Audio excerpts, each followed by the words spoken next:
Hello dear friends, this is your personal English coach Divyam here, and in this video I'm gonna explain the poem The Darkling Thrush, written by Thomas Hardy. As you can see on my screen, you have the original poem on the left side with meanings of the difficult words on the right side to make it easier for you to understand. First of all, we should understand the title itself before moving on to the stanzas. The title is The Darkling Thrush. Darkling means growing dark, characterized by darkness. Thrush is a small bird with brown and black color, and it also has a spotted breast. Well, darkling indicates that something is coming to an end. And what is that? That is nothing but a century or an era. Well, what about the thrush? Thrush is a bird which metaphorically indicates hope, happiness, joy, which the new century will bring. So, a century is ending and the new century is bringing some hopes, joy, happiness. Thomas Hardy wants to convey what sadness, what level of sadness he feels with the ending of one century, but at the same time there are hopes with the coming of new years and new century. As you can see, the poem is divided into 4 main stanzas. 2 stanzas are dedicated to the season, which is nothing but winter here, and stanza 3 and 4 talk about the bird. So, the question is, when was this poem published? Friends, this was published in the year 1900. And also, this poem is known as The Century's End, 1900. This was the original title, but the title did not go really well with the context of the poem, and hence the title was changed to The Darkling Thrush. To give you some more interesting information, this poem is also called an elegy, which is nothing but a mournful poem that deals with death. But whose death? Death of a century. Friends, this poem is all about change. Any person in this world is scared of changes. For example, when you are shifted to a new grade from 10th to 11th, you were scared. When you'll be shifted from school to college, you'll be scared, you'll be nervous, but at the same time, you will have hopes. So, all I'm saying is change is never easy. More often than not, we do not have a choice but to accept it. Well, this particular poem is about a person's reaction to that change. It's about the hopes that you will have in the face of despair, sadness, about the ending and cautious beginning, and about your courage to accept that change. Let's talk about the architecture of this poem as well a little bit. The poet Thomas Hardy has tried to make the poem very symmetrical, because you can see each stanza has 8 lines in it, and as I already told you, this is divided into 4 stanzas, 2 dedicated to the season, 2 dedicated to the bird. Also, in ancient times, the writers or the poets would coin their own words. For example, spectre grey, and for example there are a few more words called blas barefoot. Now these are all words that does not exist, but Thomas Hardy himself has coined it. Well, what's up with the rhyming pattern of this poem? The rhyming pattern is ABA, BCD, CD, which means, let's talk about ABA. A is gate, B is grey, and A is desolate. So gate rhymes with desolate. It's ABA, BC. So grey matches with day. Then you have one more word called sky. So it falls under CDC. So sky rhymes with nigh, and liars matches with fires. So therefore it is ABABC DCD. It follows the same rhythm, the remaining stanzas as well. Having understood the title, having talked about the architecture and the main intention of why the poet wrote this poem, we will now jump into understanding the stanzas line wise. Let's talk about first 4 lines. So, what does the first stanza say? The writer enters an area which has a lot of trees, there is a lot of fog and frost, and it's winter and the day is ending, and the atmosphere is not really cheerful. It looks sad, it feels sad. And also there are some trees, trees with long branches and a lot of heights which have been compared to broken lyre. And all the people, instead of living their life, they have gotten into their homes and they are just sitting in front of their household fires. Let's move on to the second stanza. The land's sharp features seem to be the century's corpse outlent, his crypt the cloudy canopy, the wind his death lament. So we know that the speaker has entered the gates and he sees that the atmosphere is not really happy. Now, to add to that, he observes that the land looks as if there is a dead body of the century. Corpse is nothing but a dead body. Outlent is nothing but projecting out. So when he enters that area, the land and the structure of the land is such that the speaker feels as if there is a dead body of a century which is passing by. His crypt, the meaning of crypt is basement or cellar. The cloudy canopy, canopy is a cover. The wind his death lament, lament is cry. So here it means, so here we know that there is a dead body of the century.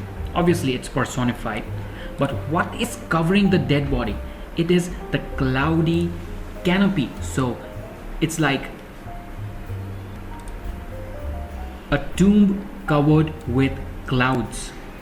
The wind his death lament. It means the sky covers a century's tomb and the sad wind becomes a song of death. So what does these lines mean? The speaker is looking at a land which has the shape of a dead body, and the dead body is covered with clouds, and the wind is singing a sad song for the same reason. Moving on to the next set of lines. The ancient pulse of germ and birth was shrunken hard and dry, and every spirit upon earth seemed favorless as I. So friends, you would have observed that in the winter season, everything comes to a standstill. Everything seemed frozen. So similarly, here the speaker says, the ancient pulse of germ and birth. Well, pulse is nothing but beat. Germ and birth. Germ here is like a origin, seed, an embryo. So that was shrunken hard and dry. So it looked as if the life's vibrancy seemed to have stopped. So there is no happiness. The atmosphere is not vibrant. And here we can see that the writer is very pessimistic or thinking absolutely negatively about the centuries passing, and he's using a lot of metaphors to just indicate that. And he says, and every spirit upon earth seemed favorless as I. So every living being on earth looked showing no support as himself. That's what it means. So let's summarize this stanza. The writer enters a gate with small trees and a lot of frosts, and after that he sees the land in the shape of a dead body. It is covered with clouds and wind is singing a sad death song. And on top of that, the observer or the speaker, he feels that life is not at all vibrant in this area. Everybody looks wasted. And finally, he sees that all the living beings, all the human beings are feeling hopeless and showing no support as he himself was. Let's move on to the next stanza. Let me push this to the next page here. Alright. At once a voice arose among the bleak twigs overhead, in a full-hearted evensong of joy illuminated. So, stanza 1 and 2 told you about the atmosphere and the season.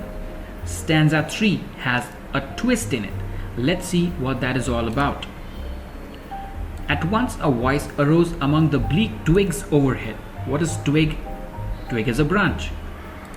Bleak is unwelcoming. So, when the speaker was observing a lot of negativity and a lot of sad things around, he heard something in between the branches of the trees. In a full-hearted evensong of joy illuminated. Well, evensong is nothing but it's kind of a prayer or canticles conducted in the church. So the speaker heard that whichever bird was singing this song looked like a prayer, and it had a lot of joy in it. So it was illuminated with joy. And was the speaker expecting that in between all the pessimism and all the negativity around? Not at all. That's why the word used is bleak. So in the gates that he entered, he observed a lot of bad things, and suddenly he heard a voice that looked like a prayer in a church and which was full of joy. Next lines. An aged thrush, frail, gaunt and small, in blast barefoot plume, had chosen thus to fling his soul upon the growing gloom. Well, these are deep lines. Thrush is a small bird, as we already know.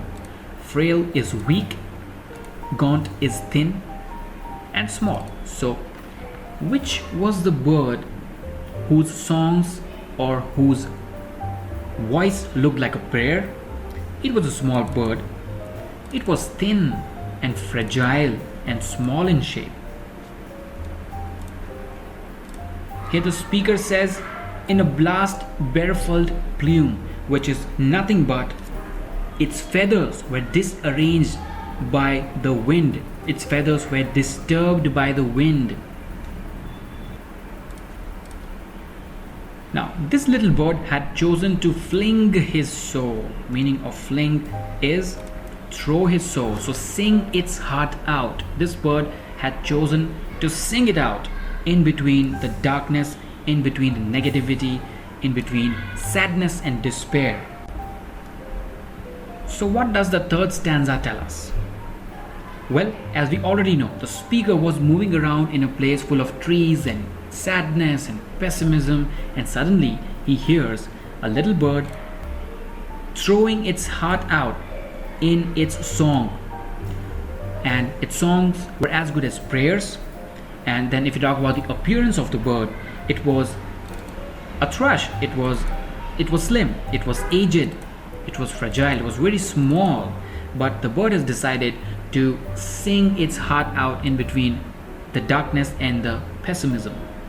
Moving on to the final stanza. So little cause for carolings of such ecstatic sound was written on terrestrial things, afar or nigh around, that I could think there trembled true. Focusing. So what does the third stanza tell us? Well, as we already know, the speaker was moving around in a place full of trees and sadness and pessimism, and suddenly he hears a little bird throwing its heart out in its song. And its songs were as good as prayers. And then if you talk about the appearance of the bird, it was a thrush. It was It was slim, it was aged, it was fragile, it was very small, but the bird has decided to sing its heart out in between the darkness and the pessimism. Moving on to the final stanza. The final stanza is pretty interesting. It says, "So little cause for carolings of such ecstatic sound was written on terrestrial things." As we know, the bird is singing its heart out, and the songs are compared to carolings. Now, if you're in a convent school, you must have heard of Christmas carols or carols that happen at your school even. Now, what are carols? Carols are songs that are sung to praise the Lord, song of joy.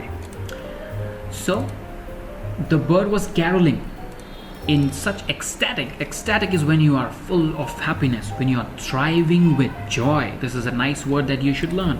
Ecstatic. You are ecstatic when you're very happy. So little cause for caroling of such ecstatic sound was written on terrestrial things. The speaker is wondering as to what is making this little bird sing carols, sing songs of joy, and it is so much overjoyed. The speaker is wondering what is making this little bird sing so nicely when the dusk is so gloomy, when the negativity is at its peak in this area. Afar or nigh around, that I could think there trembled true.